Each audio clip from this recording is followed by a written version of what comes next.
What's up, everybody? This is the Georgia Show, an emergency edition of the Georgia Show, presented by American Pride Bank. I'm Jake Rowe. He's Rusty Mansell. And Rusty, Georgia has landed a big-time commitment. Akina Ogboko has chosen Georgia, and this one kind of was a back-and-forth, a little bit battle. Clemson was a big threat. Notre Dame was a big threat. Florida was a big threat.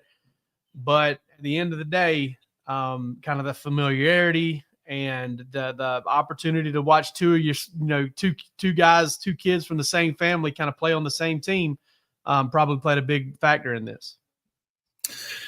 Yeah, I mean, I'd be honest with you. At one point, I kind of thought this thing could be Notre Dame for a little while, and Georgia just stayed consistent there. I think people just, Clemson was a school, Florida was a school. I mean, everybody probably in this recruitment thought they had some good momentum. I really do think this was wide open at one point. I know his brother's at Georgia right now, but I think this was a real battle for Georgia. I think you heard him say that OV kind of changed things. Georgia got him on campus and got that done. And now not going to Notre Dame on that visit, that was the one we kept talking about. We want to watch with him was that last visit. Notre Dame wanted that last visit. Well, unfortunately for them, they didn't get it. Georgia got it done on his official visit. And this is a big win for Stacey Searles, man, to go get a tackle prospect. We've talked about this many times. There's not many in a country like this, Jake, but to get one like this was big for Georgia. Yeah, and, this is one we've had our eye on this one for a couple of years now. I mean, since they landed Nnamdi, I think everybody kind of knew Ekene was a really good player and knew, kind of bringing in Nnamdi was a factor. Not necessarily a factor in his recruitment, not necessarily a factor in why Georgia wanted to bring in Nnamdi, because, I mean, heck, Rusty, he actually played a few important snaps for him last year whenever they got down to kind of needing a nose tackle, and I expect him to have a bigger role this year. But when you think about, these big bodies, these guys that can move, these guys with the length to play tackle, they just don't grow on trees. And obviously this guy is really highly thought of. I love the fact that he plays defense on the high school level. He's athletic enough to do that as well, but there's a lot to like about this guy.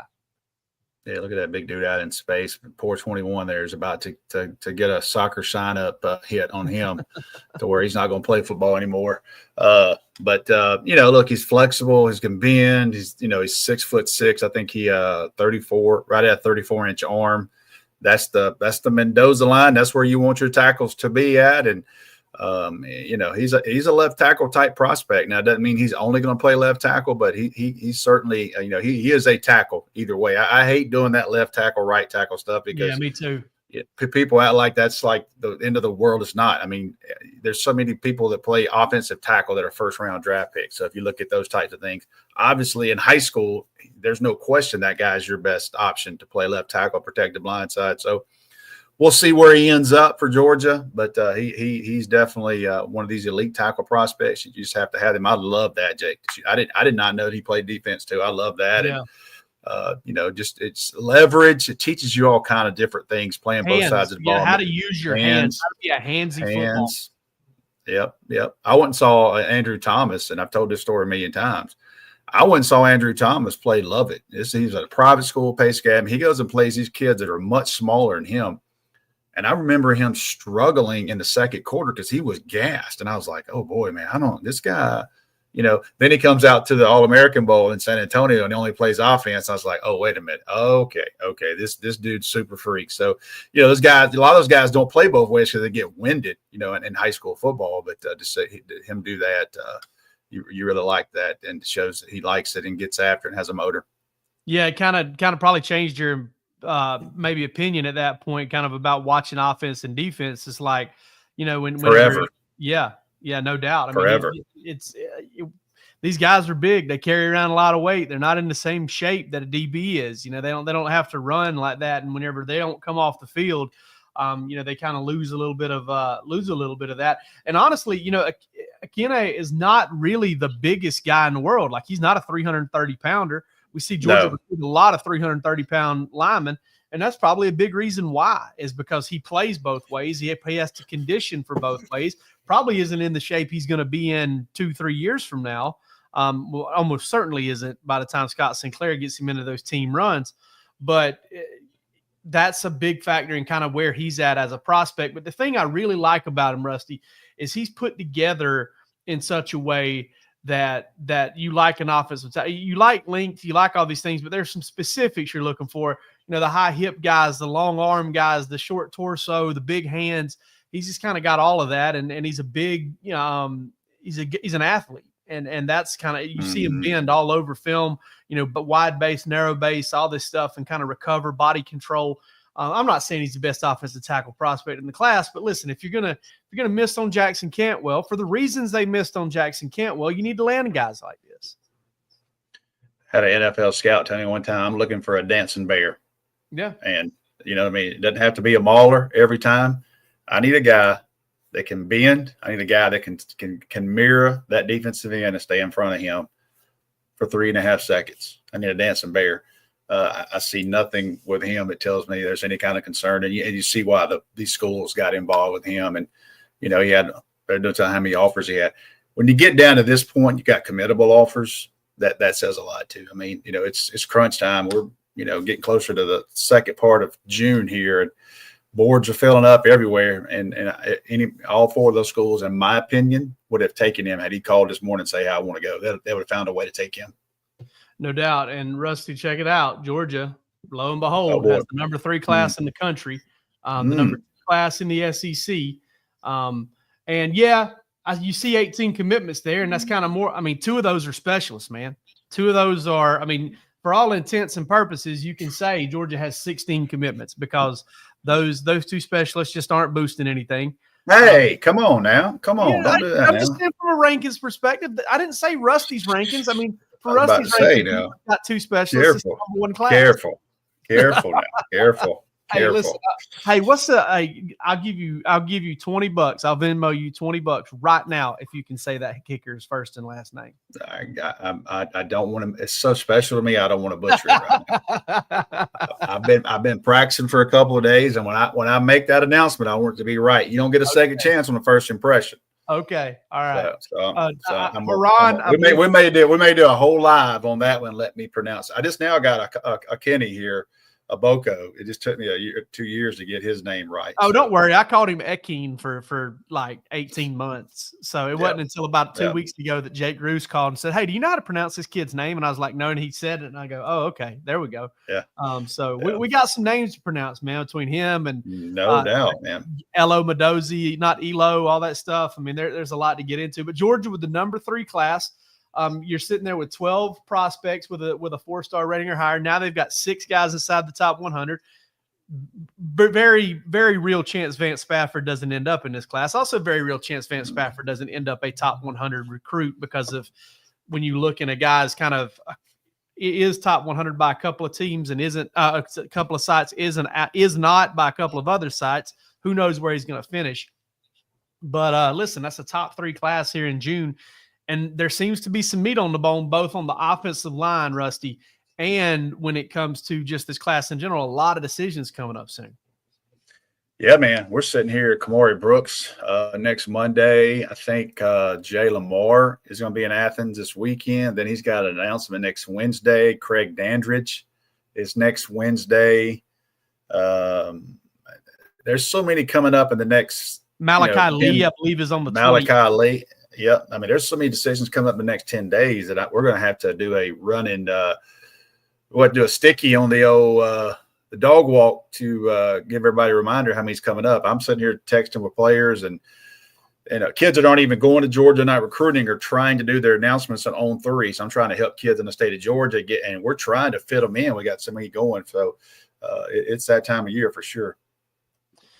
And this is, a lot of folks were worried kind of Georgia was off to a slow start. And I said, listen, there's a long way to go. A lot of other programs, Alabama's sitting there with 2 or 3 5-star prospects, maybe 4 or 5, kind of leaning their way.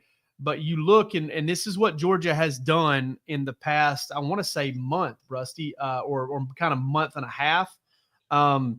These, I believe all 4 of these guys right here, Justice Fitzpatrick, Akina Ogboko, Jordan Smith, and Caden Harris. Fitzpatrick, Ogboko, and Harris have all happened this month. So that's June for you. Ryan Mosley was at the end of last month. That's another 4-star prospect. May and June have been real good to Georgia thus far. And as you pointed out, there's go back there to Lincoln Keys. That kid is from Michigan, and he's basically right there in Michigan's backyard in Ann Arbor, Michigan. In fact, I think his Instagram post or something, they did their prom. His high school did their prom photo shoot on Michigan's campus. He was in town this weekend. Ohio State, Michigan, several schools up there are trying to get him on campus. He's not even listening. He's not taking a visit anywhere. So little stories like that tells you how successful things are. George, this kid's been committed since last November, and you commit during in the middle of the season, and you're a junior. It kind of makes a little buzz. Maybe it doesn't, but that doesn't get enough mention. Somebody like that guy, especially he was very tight with Mark Bowman. They wanted to play together, and they came on their unofficials together.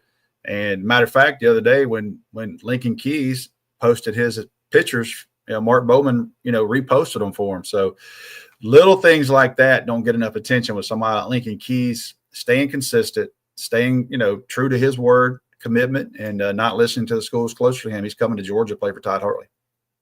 Rusty, I'm counting 8 4-star prospects or better that have committed to Georgia since the start of May. So that's what are we today? Is it the 19th, June 19th, I believe, June 18th, June 19th? Yep. Whatever day we're at here. I mean, that's a lot.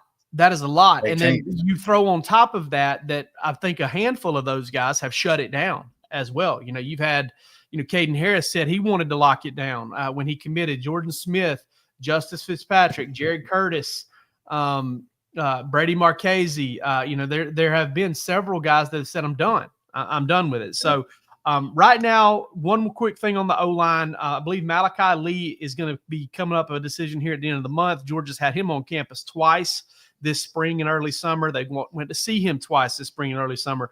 Brett Kolajay, we heard, Chad Simmons mention him on that broadcast that Josh Newberg did such a really good job with for the commitment for Akina Ogboko. He's also in the mix there. So Georgia could grow this offensive line class by a couple of other 4-star prospects before it's over with. Desmond Green's going to make a decision next week too. So there's another target. That one might be trending a little bit Florida's way. Would you agree with that? I mean, it sounds like that, but I mean, you just don't really know right now. There's somebody that's not going in Georgia, that's not involved with Georgia, that kind of the industry thinks they're going to one school and they're going to another school. I just found out about 15 minutes ago, so I'm not taking that man. So I say that to say things change pretty quickly. So you know what I mean? So right now, when you hear somebody trending sort of school, I get it, but show me where you are that last 48 hours in some of these battles, and I'll tell you kind of what's going on. Hey, what about last 48 minutes? Yeah, no kidding. No kidding. Lord have mercy. What that last 48 minutes, I think, is even a better indicator. But hey, listen, big commitment here for Georgia. They're all the way up to the number 3 class in the 2026 recruiting rankings.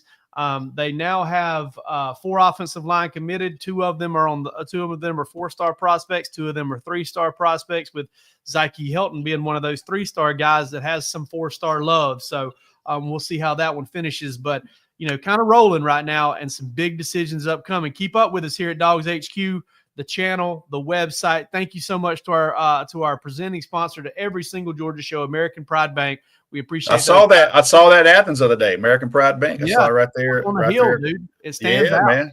Coming in on 316. Go check it out. Right there at the red light, man. Saw it. Yeah. Go check it out. We appreciate them. We appreciate you guys for watching. Y'all take it easy.